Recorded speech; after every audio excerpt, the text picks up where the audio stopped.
아무것도 모른다던 김엄마의 진술이 거짓인 게 드러난 건데요. 검찰이 오늘 수사 결과를 발표할 예정입니다. 인천지방검찰청에 나가 있는 취재기자 연결해서 자세한 내용 들어보겠습니다. 이종원 기자. 네, 인천지방검찰청입니다. 네, 오늘 수사 결과는 언제쯤 나옵니까? 네, 오늘 오후 2시로 예정돼 있습니다.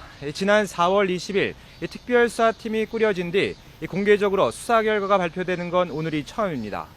유대균 씨의 구속 수사 기간이 내일로 만료됩니다.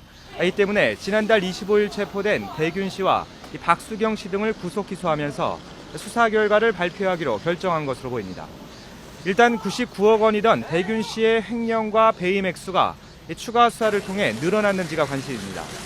또 잇따라 자수한 김엄마와 양회정 씨 등 유 씨 도피 조력자들에 대한 수사 결과도 포함될 전망입니다.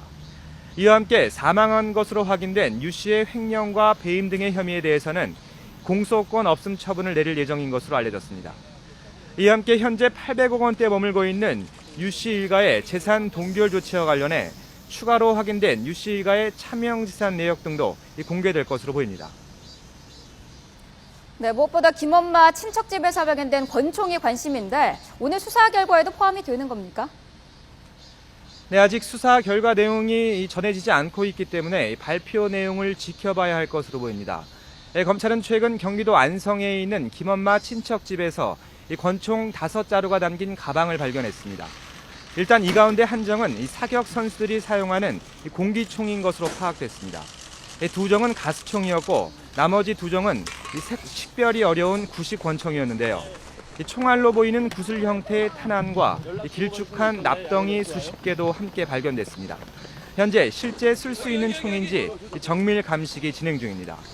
김엄마는 일단 검찰 조사에서 유 씨가 시키는 대로 이 가방을 친척 집에 가져다 놓았을 뿐이라며 안에 뭐가 들어 있었는지 몰랐다고 주장한 것으로 알려졌습니다. 네, 당연히 권총의 출처와 용도도 궁금한데 파악된 소식이 있습니까? 네, 아직 정확한 내용은 전해지지 않고 있습니다. 다만 유병헌 씨가 이 장기 도피를 준비하면서 밀항에 대비하기 위해서 마련해 놓았을 가능성이 제기되고 있습니다.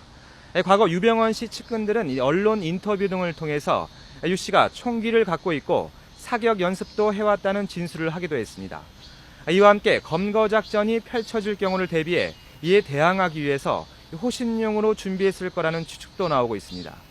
다만 이 가방이 유 씨의 은신처에서 발견된 것이 아니기 때문에 짐을 꾸린 경위와 이 가방의 이동 과정 등이 명확하게 밝혀져야 할 것으로 보입니다.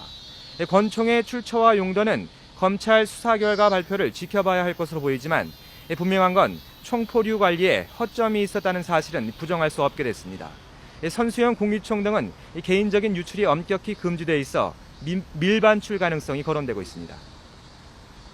네, 또 권총과 함께 발견된 현금 다발도 관심이죠. 네, 검찰은 이 권총 말고도 현금 15억 원이 든 가방을 함께 발견했습니다. 모두 5만 원권이었는데요. 순천 별장에서 발견됐던 이 돈다발과 마찬가지로 같은 형태의 종이 가방 등에 쌓인 채 가방에 들어있던 것으로 알려졌습니다. 이 때문에 유병헌 씨의 도피 자금이었던 것으로 보이는데요. 김엄마는 그동안 검찰 조사에서 유 씨에게서 건네받은 돈이 전혀 없었다고 진술을 해왔습니다. 이 때문에 검찰은 유 씨의 사망 미스터리와 관련성이 있는 건 아닌지 의심하고 있습니다. 지금까지 검찰이 확보한 유 씨의 도피 자금은 모두 30억 원가량입니다. 권총과 현금은 모두 번호표가 붙은 가방에 보관돼 있었는데 2번부터 8번까지 이 번호가 붙은 가방은 모두 발견된 상태입니다. 검찰은 당연히 1번 가방도 있었던 것으로 보고 이 행방을 추적해온 상태라 오늘 수사 결과에 관련 내용이 포함되어 있을지 관심입니다. 지금까지 인천지방검찰청에서 YTN 이종원입니다.